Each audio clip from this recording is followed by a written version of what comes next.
What is up guys, this is Coach Ray.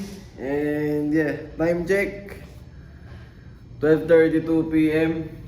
Dito tayo ngayon sa gym. And yun, tambay tayo ulit dito. Bantay mode. Yan talaga. Bantay mode lagi. Yun. So kaya ka nandito ngayon kasi nag-post na naman ako ng YouTube video na ako. Pero baka lang interested ka sa mga sinishare ko. Malay ko ba? So ayun, quick story time about sa buhay and bakit ko sinimulan yung SAT volleyball. SAT volleyball and SAT gym. So, yun yung ating pag-uusapan for today para lang may idea ka kung bakit or saan galing yung motivation to do such activities. So, sige. So, ba't ko nga ba sinimulan yung SAT volleyball muna? Kasi bago magkaroon ng SAT volleyball, SAT gym. Okay. So, as you all know, ako yung owner ni SAT volleyball and marami kaming tao na nag-ooperate dito. So, kabuuan kami yung SAT mismo. Yan, sina Coach Jill, Coach Kyle, Coach JV, yan, Raf, Nika, Ninya, Margo, Coach JP, yan, mga coaches natin, Coach RJ, Ali. Kung di ko man nabanggit, yan, dami namin sa SAT. So, it all started from me. Way back dati pa. Mag-isa pa lang ako nun. And yun, kinakandak ko siya ng libre. Start ako ng libre. So, sinimulan ko yung SAT kasi gusto kong ipasa yung alam mo dun sa sport. Hindi man ako sobrang galing. Aminin ko na sa'yo. Hindi naman ako sobrang lakas maglaro. Ganyan. Pero na-enjoy ko yung sport. Na-enjoy ko siya. So, yung mga alam ko, yung mga pinagdaanan ko sa training, sa mga coaches ko dati, gusto ko mapakinabangan ng ibang tao. And hanggang ngayon, natututo pa rin ako dun sa sport. Kasi never ending yan. It's a game. It's a game that updates, may mga bagong meta, ganyan, mga bagong sistema na tuloy-tuloy lang. Pa-improve yung sport. So dapat alam mo yun kung paano siya, kung ano yung mga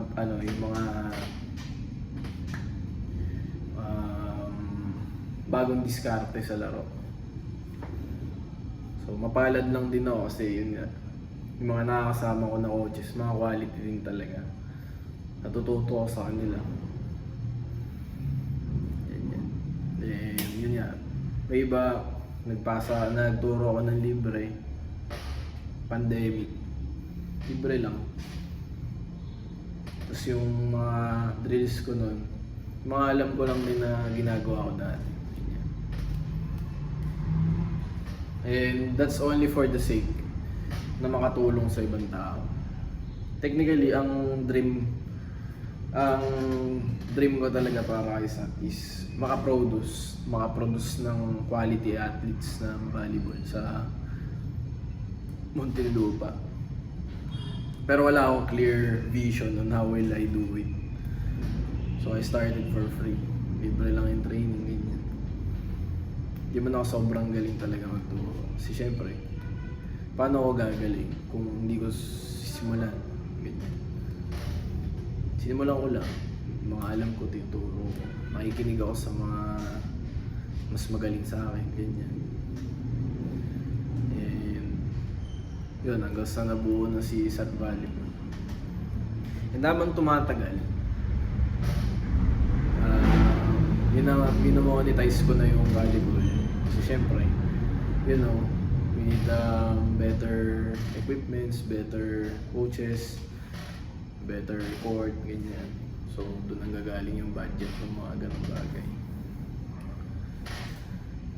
Ayan. So, habang tumatagal, yung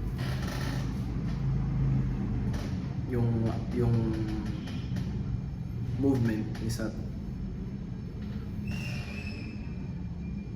I need to have bigger reasons why I should push on, why I should continue this path.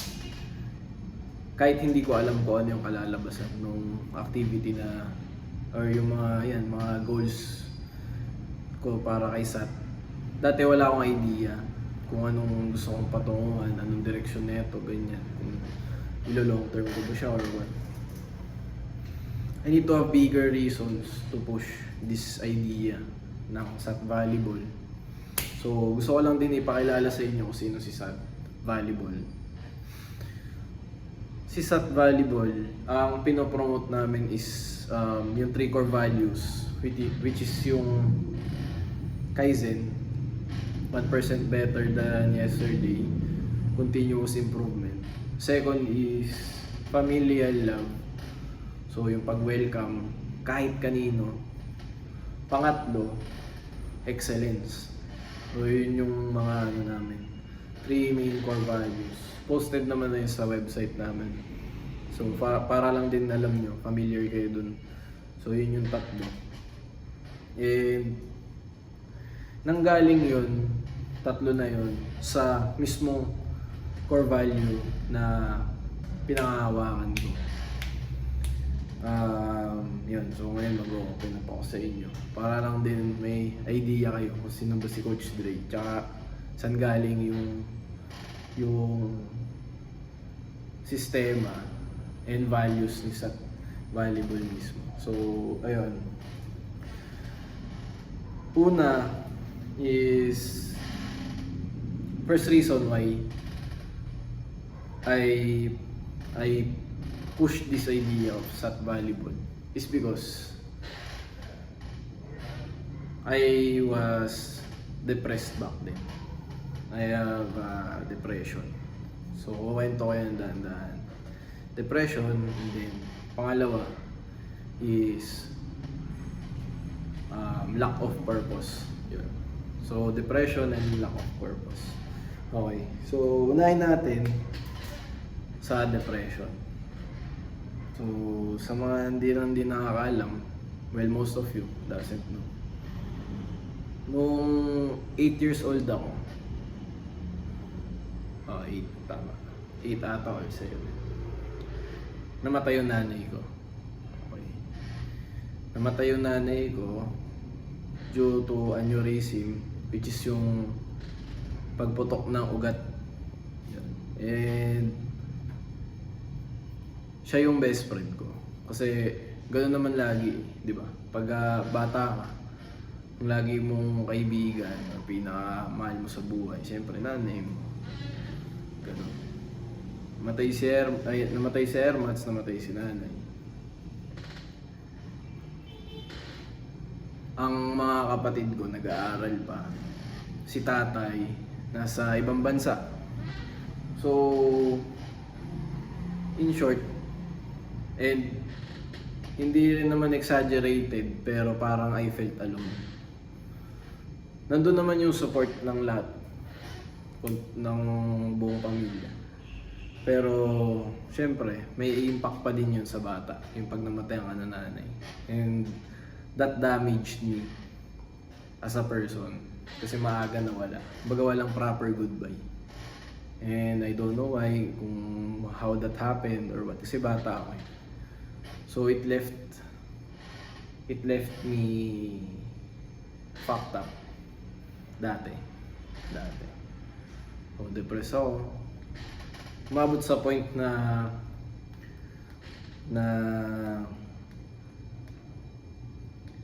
kino-question ko yung existence ni God, which I think is normal kapag depressed ka. Kasi nga, everything is dark when you're at that state. Kino-question ko, totoo si God, ganyan. Ayan, umabot din sa point na hindi ako naniniwala sa kanya. Kasi, yun nga, why did that happen? So, 80s na ako, mga 9 years old pa lang, 10 years old, di na ako naniniwala sa Diyos. Kasi although I prayed to get my mom back in a healthy state, why did it still happen na namatay siya? Yun yung mga papasok sa isip ko. Pasok sa isip ko dati. At gano'n nag-pray naman ako bilang bata. Ba't namatay siya? Nandiyan ka ba? Then it will start circulating more questions, even more deep down to sa rabbit hole kung saan magkakaroon ka na lang bigla ng conclusion na ay baka nga hindi siya totoo. Baka ganito lang talaga yung buhay. Ganito ka miserable. And para rin may alam kayo, may idea kayo na hanggang ngayon na nandito pa rin sa akin, na I still live with it every day. Hindi ko alam kung kailan mawawala, pero nandito pa rin. Is depersonalization disorder. So pwede nyo i-search kung curious kayo, DPDR disorder. So ano ba si depersonalization disorder? So in layman's term, in simple terms, pag meron ka neto, lahat ng nakikita mo in the way you experience life is just like you are dreaming. So kunyari, pagkagising mo, gising. Kung paano ko ma-experience yung buhay, kung paano ko maramdaman to, para ako nananaginip lang. Gets mo? So, kada gising ko, para ako nananaginip lang. 24 hours a day, per day. And lumalala siya kapag wala akong tulog, maraming ilaw, yan yung mga struggle ko. Maraming tao, maraming stimulus ng basta maraming triggering factor kung paano ko siya nakukuha. And kapag gano'n, nadidipidya ako, hindi pala siya moments lang. Fixed yan, nararamdaman ko yan araw-araw. Lumalala lang talaga yung pagka-DPD. Ganon. Hanggang ngayon meron ako. And feeling ko hindi na ito mawawala. Pero isa to sa mga pangahawakan ko kung bakit kailangan kong gawin itong mga trip ko sa buhay. So, may mga times na tatamaan ako ng panic attack. So, yun, open na ako sa inyo.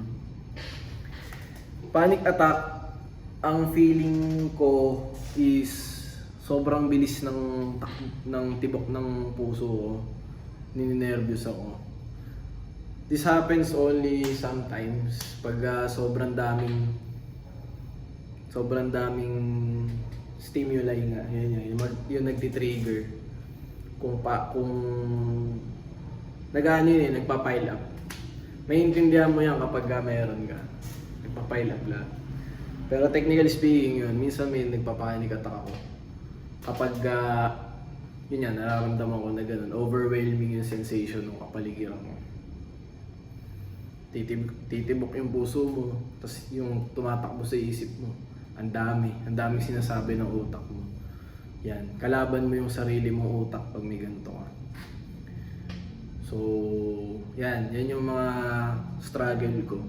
Mula dati pa, nung bata pa. And, kaya ako rin ito pinush through. Itong activity ni Sat is because I think maraming tao na nangangailangan ng feeling na dapat belong sila tsaka makaramdam ng pagmamahal. Gets mo? So in a way, yung community na binubuo namin sa SAT, yung SAT Volleyball mismo, kasi wini-welcome nga namin lahat eh. In a way, na ibibigay ko sa kanila yung bagay na feeling ko kulang sa akin dati. And kung may mga iba pang tao na nag-i-struggle ng mental health, feeling ko nakakatulong yung volleyball. And most importantly, nakakatulong yung mga tao na nandoon sa community na meron si Sat. Kasi iba iba kapag may nakakausap ka, may nakakabanding ka, may maaasahan kang tao, marami kayo, hindi mo mararamdaman na mag-isa ka lang. Mga ganung bagay. So maaaring hindi lang ako yung ganun, marami ibang tao din na ganito. Ang most important lang na sa akin na point is regardless kung matanda ka na, bata, kung ano man trip mo sa buhay, kung may pagka-nerd ka, computer games, kasi dati computer game talaga ako, gamer talaga. Kung computer gamer ka, ano bang trip mo, marami ka bang trip sa buhay, belong ka dun sa SAT. Kung ano man yung trip mo sa buhay, kahit ano ka pa, basta pumasok ka sa SAT, naging interesado ka maglaro ng volleyball, belong ka dun. Gets mo? Walang astig dun, walang super astig, wala.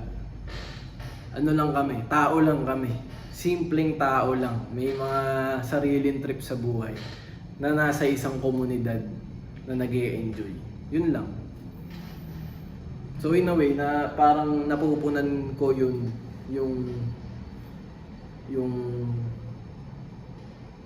naramdaman kong pagkukulang sa dating ako. Ganun siya. Na pinopromote ko pa rin kada camp, kada training camp sa SAT. Lagi ko sinasabi nga sa mga tao doon na mahalin nyo yung mga teammate nyo. Kagaya ng pagmamahal ng coaches nyo sa inyo. Para walang maiiwan. Lahat ng nasa SAT. Welcome. Pamilya talaga. Yun yung value namin kung ba't nabuo yun. That is one. So yun, first thing is it's stemmed, the root cause is depression. Yun yan yung nakwento ko sa inyo. And pangalawa is purpose. So purpose, yun, balik tayo sa story kanina. Feeling ko kasi dati, since yun yan, pessimistic ka about life. Since namatayan ako ng airmans, ganyan. Parang ganun, parang wala namang point yung existence eh. Walang point yung pagiging tao ko.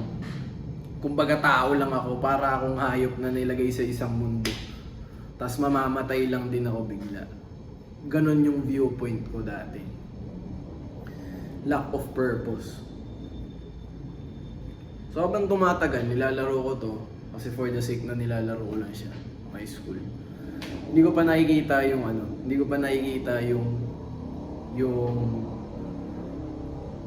parang aabot ako sa point na magiging mahusay ako sa isang bagay. Wala akong bilib sa sarili ko. Wala akong direksyon. Wala akong proper proper motivation para sa buhay na meron ako. Habang tumatagal, nakikita ko yung point na may scholarship pala dito. May mga scholarship, may mga mas malalakas pa pala sa akin. So, tinatry ko din na galingan sa sport. Hanggang sa umabot sa point na meron na akong clear goal dun sa mga trip ko sa buhay, na gusto ko may maabot ako dahan-dahan. Hindi naman yung biglaan na mawawala, napapasok sa isip mo na na nandiyan na yung trip mo eh. Oh, ito yung trip ko. Pang, hindi ganun. Unti-unti yan na dumadating, pumapasok sa isip mo. And yun. Gusto ko sana maranasan ng ibang tao kung ano yung naranasan ko dati. Na kaya ko palang maabot yung mga pangarap ko. Kaya ko pala yun gawin. Basta mayroong sakripisyo. Doon napapasok yung purpose. So, kung kunyari, feeling mo hindi mo kayang laruin yung volleyball kasi ganun lang yung tingin mo sa sarili mo, mahina ka lang, ganyan. Sa SAT, binabaliktad namin yung narrative. Oo, hindi ka marunong ngayon, pero habang tumatagal, gagaling ka din. Tapos meron ding instances na ikaw pinakamalakas ngayon, pero pagdating ng araw, hindi na ikaw yung pinakamalakas na player na akala mo ikaw na yun. Mauubos din yan, yung lakas na yun. Which is we are trying to say that be humble in a sense. Mga ganung bagay. So parang binibigyan namin sila ng pag-asa sa mga dreams nila, sa trip nila sa buhay. Na kung kunyari, trip nila mag-varsity sa school na trip nila, o kaya trip nila mag-UAAP, NCAA, pero pinanghihinaan sila ng loob. Doon na kami papasok. Doon na papasok yung pagiging coach namin. Na, ito mali ka dyan. Ito yung ginawa namin dati, umabot kami dito sa point na to. Pero kailangan mong gawin tong first part na to. Yung phase na to, na magsasakripisyo ka. Ganon kami sa SAT. So, yun yung two things. Depression sa part ko. Tapos, yung purpose. Kasi kung tingin ng tao sa sarili niya, hanggang dito na lang. Kami na naabot tong isang bagay. Alam namin yung blueprint, alam namin yung strategy kung paano aabot sa ganito. Kailangan kami yung mag-aangat sa kanila. Nandito sila, ito yung tingin nila sa sarili nila. Pero ito yung nakikita namin sa kanila. So dapat i-push namin sila dito. Kasi alam namin na kaya nila. Alam namin na kaya nyo. Na hindi lang yan yung, kumbaga, hindi lang dapat ganyan yung tingin mo sa sarili mo. Hindi lang sa volleyball yun na makukuha nila. Yun yung kagandahan sa volleyball, sa sports. Lahat ng ginagawa mo sa loob ng court, pwede mong gawin sa labas ng court. Yung mindset, yung mental strength, yung strategy. Lahat yan magagawa mo sa tunay na buhay. Kaya hanggang ngayon, pinupush through ko pa rin yung idea ni Sat. Gabi-gabi, araw-araw. Walang tigil. Hindi lang para sa akin, pero para rin sa mga bata. Mga magulang na nakaasa sa amin, sa SAT. Na para alagaan namin. Na para alagaan namin yung mga bata. So yun. Yun yung main reason kung bakit hanggat nandito kami, maaasahan nyo kami sa lahat ng bagay. Iba kasi yung meron kang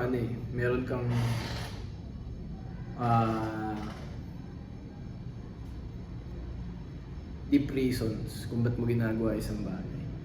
Which is why hindi rin namin susukuan yung mga satmates namin. Yung mga naniniwala sa brand ng SAT. Yung mga naniniwala na kaya namin gawing mahusay yung tao.